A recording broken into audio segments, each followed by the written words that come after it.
Hello. So the simple summary about today is I'll be talking about my degree. I've just completed the first year of an undergraduate degree in philosophy at Cambridge, and having completed the first year, I want to make a video about what I've learned. Whenever I meet someone new and I first introduce myself to them, and if they're a uni student and they're a non-philosophy uni student, one of the first questions I tend to get asked is, what do you study in philosophy? Because I suppose this degree has this sort of aura of interest or mystery to it that people are just what do you study in it? So I intend this video to be as informative as possible, and it should be easily understood by a non-philosophy background person, and I just want to answer what I learned in first year. And after watching my video, it's really up to you guys to decide whether you think philosophy still seems very interesting and mysterious and cool, or it's just really just like any other humanities degree. We just really learn normal stuff. So at Cambridge, the undergrad degrees, we call it tripos, and there's three parts basically, and the first year course is part 1A of the tripos. So that was what I studied this year, and we have 5 papers, which is basically, if you translate it in terms of a lot of other unis, you would call it either modules or units or courses, whatever. So I will go through those 5 papers one by one to explain what I've learned. And it's just a very brief outline, and I won't go into very much technical detail so that it's accessible to anyone with or without a background in philosophy. So the first paper is called Metaphysics, and its content is basically the majority of the stuff that any random person tends to associate with the field called philosophy. So these syllabus information are all just really openly available on Cambridge websites. And metaphysics is really about how the world works and how things fundamentally are and how we know about knowledge and etc. So I'm going to go through the topics I've covered. So the first one, causation, it's about this internal problem raised by Hume saying how all events are conjoined but never connected. So the question asked is, what is causation? If we don't have any evidence to justify why the certain object event comes after another, so how do we explain this and what really is causation?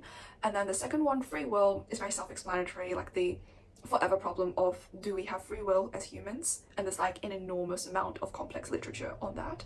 And then the topic called induction and miracles. So for induction is basically saying how we're never justified in using the principle of induction to conclude anything. And a classic example is, just because the sun has risen every day, what reason do we have to conclude that it will rise again tomorrow? Because the only thing we have is just it's always happened in the past, but we don't have any reason to justify why it will continue to happen in the future. And then miracles is basically about the question of, are we ever justified in saying that we've seen a miracle? And the question is can we ever prove that a miracle has happened? And then the issue of personal identity is mainly about this idea of continuity. So on what reason or basis can you say that you're the same person as you were even 2 minutes ago or 5 years ago? So what makes you a continuous person? And then the next is a very big topic, mind and matter. It's basically a very brief intro we have in the first year into this overall really big topic, which is called philosophy of the mind. The central issue explored is, what is the nature of the mind? So is it physical, made up of brain tissues, neuron signals, or is there some sort of special property called the mental property or the mental substance? And also it discusses this idea of the causal relation between the mind and the body, how do they interact, how do they influence each other? And it's also the problem of how we should understand our minds, and this is where theories such as functionalism, dualism, physicalism, just a lot of professional vocabulary comes in. Paper 2 is called Ethics and Political Philosophy, and this is the paper which involves the most social aspect of philosophy, so it's closest to a social science. And the same way I'll go through what it entails. So the first part called metaethics. So metaethics is basically the study that asks the central question of, what is the nature of our ethical knowledge? So ethics, we say this is good, that is bad, this is correct, that is wrong. And it asks, where do we get these knowledge from? How do we know that, say, killing people are bad and keeping your promise is good? It's do they exist as some sort of objective facts that we can acquire, we just learn, or are they subjective? And whether they're objective or subjective, there are many different forms they could take, and then there's countless theories and just professional vocabulary to describe all those ways that we can explain where we get our ethical knowledge from. Normative ethics is basically discusses the systems of ethical rules that we have, and we covered three main systems. They give different criteria to how we determine what is the right action. So the first one is like consequentialism, which says whether an action is right depends on whether it creates the best consequences. And then deontology says whether an action is right is dictated by a system of rules, and the rules are just like there. And virtue ethics basically says the right action is what a virtuous agent would do.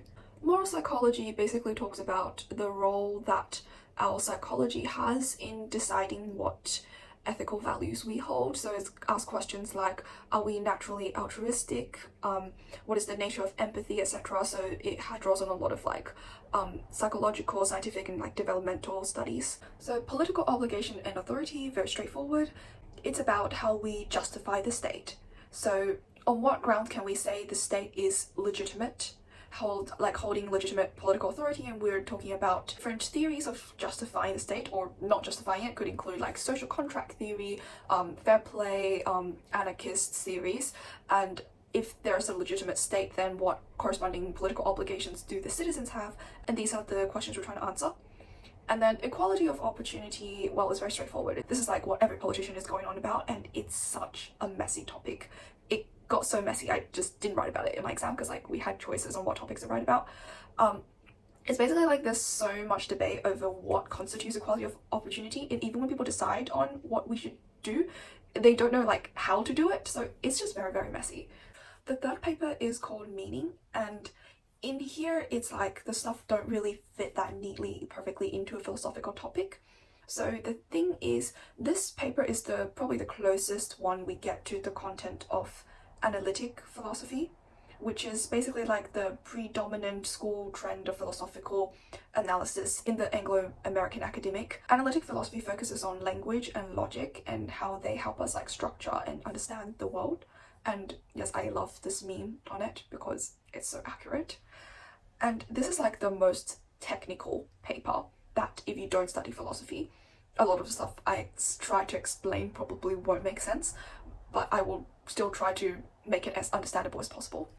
The thing about conditionals, this will probably never be applicable in your life if you do not do philosophy, because the problem here is basically we have two systems of language. So one, what I'm talking right now, ordinary language like English, and then we also have what's called formal language, which looks like a bunch of weird symbols, and I'll show you later. And basically it's kind of saying we have a conditional in English that say, if it rains tomorrow, the football match will be cancelled. So that's put it in the form of if A, then C. And then we have the conditional informal language, which looks like this: A arrow C. And then there's just a bunch of technical problems with trying to say the indicative conditional in ordinary English is equivalent to what we call the material conditional in formal language. And what we're dealing with is just identifying these problems and saying why they're problematic, and that's it. Names and descriptions basically deals with how proper names and definite descriptions refer in a predicated sentence. So it's like if you say Anna took the cup, how does Anna refer? Something like that.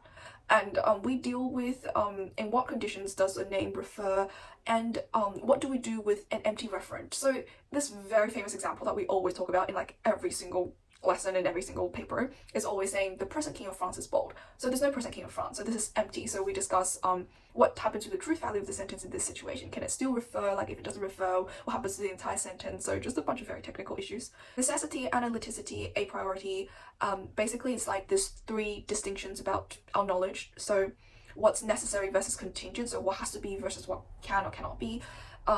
And analytic versus synthetic. So analytic is something that's just true by nature of its definition. Synthetic is what's just not analytic. And what's a priori is basically what you can know without empirical evidence, and a posteriori is what you need empirical evidence for. So it's these concepts I'm exploring here. Intention and convention is about language. Basically, it's all about the theory of this guy called H.P. Grice, and then it's the debate over whether the meaning of a sentence is given by the speaker intention or the convention of language usage and individual word meaning. Causal theory of names, basically all about this guy called Kripke, his work, and it's very technical. It's hard to explain. It's just about how names refer via a causal chain. It's also something about proper names. And verificationism is basically this concept of saying the sentence is only like meaningful in truth value wise if we can verify it empirically. So as I said, this paper is very technical, very analytic, but I would say it's my favorite paper because it's just everything makes so much sense and it's so logical. Well, I mean, it's logic, so it should be logical, but it's very fascinating. Paper 4, set texts. It's basically, we have 3 set texts as shown here. So they're by Plato, Descartes and Mill. These are all original texts of famous philosophers. We study them like how you would study canonical works in English literature, that kind of thing. And for the exam and for your own study purposes, like each person chooses 2. So I chose Plato and Descartes. So I won't be able to really talk about Mill because I didn't read it. So Plato's work, Meno, is basically about a dialogue between Socrates and Meno, and their issue is what is the definition of virtue, and throughout the entire dialogue that's the problem they're trying to solve, and spoiler alert, they haven't solved it. But the issues raised and discussed in the text involve like, what does it mean to acquire a formal philosophical definition of a term or object? Why do we need such definition? What's the difference between knowledge and true belief? This Plato's theory of recollection about like immortal souls and retrieving knowledge, and then there's like about teaching and learning. So there's a lot of the concepts explored here, and it's pretty interesting. Descartes, yes, that's the famous I think therefore I am meditation. I didn't like it that much because I think the problem with Descartes is just that he has a lot of loopholes. He has a lot of problems in his arguments, and then it gets really confusing because when you don't catch all the problems, they become problems in your own essay, and then it counts against you. But Descartes is just very problematic. Like, his skeptical argument doesn't work. I think therefore I am actually doesn't work, the majority of it. His argument about God is circular, and then his argument, it just doesn't make sense, and it's very confusing, and that was just not an enjoyable experience for me. That's all I can say. Paper 5, formal methods. This is the only non-essay paper, so we do a set of questions, and it's basically divided into like 2 parts. And the first part deals with this formal language. So we learn about different notions of formal language, and we learn about 2 systems of formal language, which are first order logic and truth functional logic. And we learn how to write, interpret, and go through deductive proofs in the formal language. So this is an example of a sentence in formal language, and that is an example of a proof that we could write in it. So yeah, that's like the weird science that I've talked about. Knowing formal language is like a very foundational knowledge before you start studying analytic philosophy. And then the second part is very self-explanatory. It's basically mathematical concepts, and if you've gone through high school, you're going to understand what they are. So it's like sets, relations, probability. And sets and relations absolutely killed me. I could not wrap my head around them. I felt like sets are like the most counterintuitive things ever. So here is a wrap up of what I learned in first year. I hope this has been very interesting and informative for anyone who's just curious about philosophy, about Cambridge, or thinking of applying to a philosophy degree. And if you like my video, please don't forget to like and subscribe.